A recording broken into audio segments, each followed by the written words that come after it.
ओम गणेशाय नमः। नमस्कार दोस्तों, मेरा नाम है रंजनी और स्वागत है मेरे YouTube चैनल पूजा व्रत और आध्यात्मिकता में। वीडियो पसंद आए तो लाइक और सब्सक्राइब जरूर कीजिएगा। तो चलिए दोस्तों, आज के विषय पर चलते हैं। श्री नारद महामुनि बड़े ही तपस्वी और ज्ञानी ऋषि थे, जिनके ज्ञान और तप की माता पार्वती भी प्रशंसक थी। एक दिन माता पार्वती श्री शिव से नारद मुनि के ज्ञान की तारीफ करने लगी। शिव ने पार्वती जी को बताया कि नारद बड़े ही ज्ञानी तो हैं, लेकिन किसी भी चीज का अहंकार अच्छा नहीं होता है। शिव जी ने पार्वती से कहा कि इसी अहंकार के कारण बंदर बनना पड़ा था। माता पार्वती ने शिव भगवान से पूरा कारण जानना चाहा। तब शिव जी ने बताया कि इस संसार में कोई भी कितना ही बड़ा अज्ञानी हो, लेकिन श्री हरि यानी विष्णु जो चाहते हैं वो उसे बनना ही पड़ता है। नारद को एक बार अपने तप और बुद्धि का अहंकार हो गया था, इसलिए नारद को सबक सिखाने के लिए श्री विष्णु को एक युक्ति सूझी। एक बार की बात है कि हिमालय पर्वत में एक बड़ी पवित्र गुफा थी, जहां पर गंगा नदी बहती थी। वहां के पर्वत, नदी और वन को देखकर नारद के हृदय में श्री हरि विष्णु की भक्ति जाग उठी और वे वहीं बैठकर तपस्या में लीन हो गए। इस तपस्या को देखकर देवराज इंद्र भयभीत हो गए कि कहीं देवर्षि नारद अपने तप के बल से उनका स्वर्ग नहीं छीन ले। उन्होंने नारद की तपस्या भंग करने के लिए कामदेव को उनके पास भेज दिया। कामदेव ने अपनी माया से वसंत ऋतु को उत्पन्न कर दिया। पेड़ और पत्ते पर हरे रंग बिरंगे फूल खिल गए, कोयले कूकने लगी और भोरे गुंजार करने लगी। कामअग्नि को भड़काने वाली शीतल मंद सुगंध सुहावनी हवा चलने लगी, किंतु कामदेव की किसी भी माया का नारद मुनि पर कुछ भी प्रभाव नहीं पड़ा। तब कामदेव को डर सताने लगा कि कहीं नारद मुझे शाप न दे दे, इसलिए उन्होंने श्री नारद से क्षमा मांगी। नारद मुनि को थोड़ा भी क्रोध नहीं आया और उन्होंने कामदेव को क्षमा कर दिया। कामदेव के चले जाने पर नारद मुनि के मन में अहंकार हो गया कि मैंने कामदेव को जीत लिया। वहां से वे शिव जी के पास चले गए और उन्हें अपने कामदेव को हराने वाला किस्सा सुनाया। भगवान शिव समझ गए कि नारद को अहंकार हो गया है। शंकर जी ने सोचा कि यदि इसके अहंकार की बात विष्णु जी जान जाए तो नारद के लिए अच्छा नहीं होगा, इसलिए उन्होंने नारद से कहा कि तुमने जो बात मुझे बताई है उसे श्री हरि विष्णु को मत बताना। नारद जी ने सोचा कि आज तो मैंने कामदेव को हराया है और ये किसी को भी नहीं बताऊं। नारद जी क्षीर सागर पहुंच गए और शिव जी के मना करने के बाद भी सारी कथा विष्णु जी को सुना दी। भगवान विष्णु समझ गए कि आज तो नारद को घमंड ने घेर लिया है। अपने भक्त के अहंकार को वे सह नहीं पाते, इसलिए उन्होंने अपने मन में सोचा कि वे नारद का घमंड दूर करेंगे। इसलिए भगवान विष्णु ने अपनी लीला रचाई। नारद जी जब श्री विष्णु से विदा होकर चले तो उनका अभिमान और भी बढ़ गया। इधर श्री हरि ने अपनी माया से नारद जी के रास्ते में एक बड़े ही सुंदर नगर को बना दिया। उस नगर में शील निधि नाम का वैभवशाली राजा रहता था।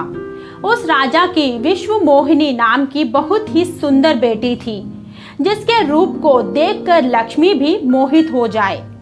विश्व मोहिनी स्वयंवर करना चाहती थी, इसलिए कई राजा उस नगर में आए हुए थे। नारद जी उस नगर के राजा के यहाँ पहुँचे तो राजा ने उनका पूजन करके उन्हें आसन पर बैठाया। फिर उसने अपनी कन्या की हस्तरेखा देखकर उनके गुण दोष बताने के लिए कहा। उस कन्या के रूप को देखकर नारद मुनि वैराग्य भूल गए और उन्हें देखते ही रह गए। नारद जी ने सोचा कि कुछ ऐसा उपाय करना चाहिए कि यह कन्या मुझसे ही विवाह करे। ऐसा सोचकर नारद जी ने श्री हरि को याद किया और भगवान विष्णु उनके सामने प्रकट हो गए। नारद जी ने उन्हें सारी बात बताई और कहने लगे, हे नाथ, आप मुझे अपना सुंदर रूप दे दो ताकि मैं उस कन्या से विवाह कर सकूं। भगवान हरि ने कहा, हे नारद, हम वही करेंगे जिसमें तुम्हारी भलाई हो। यह सारी विष्णु जी की ही तो माया थी। विष्णु जी ने अपनी माया से नारद जी को बंदर का रूप दे दिया। नारद जी को यह बात समझ में नहीं आई। वो समझे कि वह बहुत सुंदर लग रहे हैं। इतने में वहां पर छिपे हुए शिव जी के 2 गणों ने भी इस घटना को देख लिया। ऋषिराज नारद मोहिनी के स्वयंवर में पहुंच गए। शिव जी के वे दोनों गण भी ब्राह्मण रूप का धारण कर वहां पहुंच गए। वे दोनों गण नारद जी से कहने लगे कि भगवान ने इन्हें इतना सुंदर रूप दिया है कि राजकुमारी सिर्फ इन पर ही रिझेगी। उनकी बातों से नारद जी मन ही मन बहुत खुश हुए। स्वयं भगवान विष्णु भी उस स्वयंवर में एक राजा का रूप धारण कर आए। विष्णु मोहिनी कुरूप नारद की तरफ देखा भी नहीं और राजा रूपी विष्णु के गले में वरमाला डाल दी। मोह के कारण नारद मुनि की बुद्धि नष्ट हो गई थी। इस बार वह बैठे शिवजी के गणों ने ताना कसते हुए नारद जी से कहा, जरा दर्पण में अपना मुंह तो देखिए।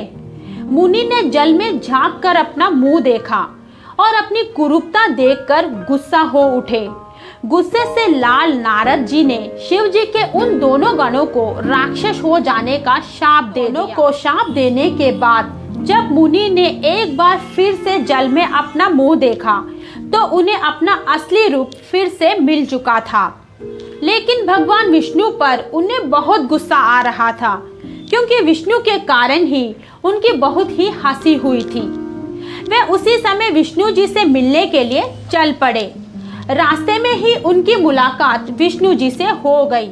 उन्हें देखते ही नारद जी ने कहा, आप दूसरों की खुशियों को देख ही नहीं सकते। आपके भीतर तो ईर्ष्या और कपट ही भरा हुआ है। समुद्र मंथन के समय आपने शिव जी को बावला बनाकर विष और राक्षसों को मदिरा पिला दिया और स्वयं लक्ष्मी जी और कौस्तुभ मणि को ले लिया। आप बड़े धोखेबाज और मतलबी हो, हमेशा कपट का व्यवहार करते हो। हमारे साथ जो किया है उसका फल जरूर पाओगे। आपने मनुष्य रूप धारण करके विष्णु मोहिनी को प्राप्त किया है, इसलिए मैं आपको शाप देता हूँ कि आपको मनुष्य जन्म लेना पड़ेगा। आपने हमें स्त्री से दूर किया है, इसलिए आपको भी स्त्री से दूरी का दुख सहना पड़ेगा। और आपने मुझको बंदर का रूप दिया है, इसलिए आपको बंदरों से ही मदद लेना पड़े। नारद के शाप को श्री विष्णु मुस्कुराते हुए स्वीकार कर लिया और नारद पर अपनी माया को हटा लिया। माया के हट जाने से नारद को अपनी गलती का और घमंड का एहसास हुआ और अपने द्वारा किए गए शाप को याद करके नारद जी को बहुत दुख हुआ, किंतु दिया गया शाप वापस नहीं हो सकता था। इसलिए श्री हरि विष्णु को श्री राम के रूप में मनुष्य बनकर अवतारित होना पड़ा। शिव जी के उन दोनों गणों ने जब देखा कि नारद अब माया से मुक्त हो चुके हैं, तो उन्होंने नारद जी के पास आकर और उनके चरणों में गिरकर कहा, हे मुनिराज, हम दोनों शिव जी के गण हैं। हमने बहुत बड़ा अपराध किया है, जिसके कारण हमें आपसे शाप मिल चुका है। अब हमें अपने शाप से मुक्त करने की कृपा करें। नारद जी बोले, मेरा शाप झूठा नहीं हो सकता, इसलिए तुम दोनों रावण और कुंभकर्ण के रूप में महान ऐश्वर्यशाली, बलवान तथा तेजवान राक्षस बनोगे और अपनी भुजाओं के बल से पूरे विश्व पर विजय प्राप्त करोगे। उसी समय भगवान विष्णु राम के रूप में मनुष्य शरीर धारण करेंगे। युद्ध में तुम दोनों उनके हाथों से मारे जाओगे और तुम्हारी मुक्ति हो जाएगी।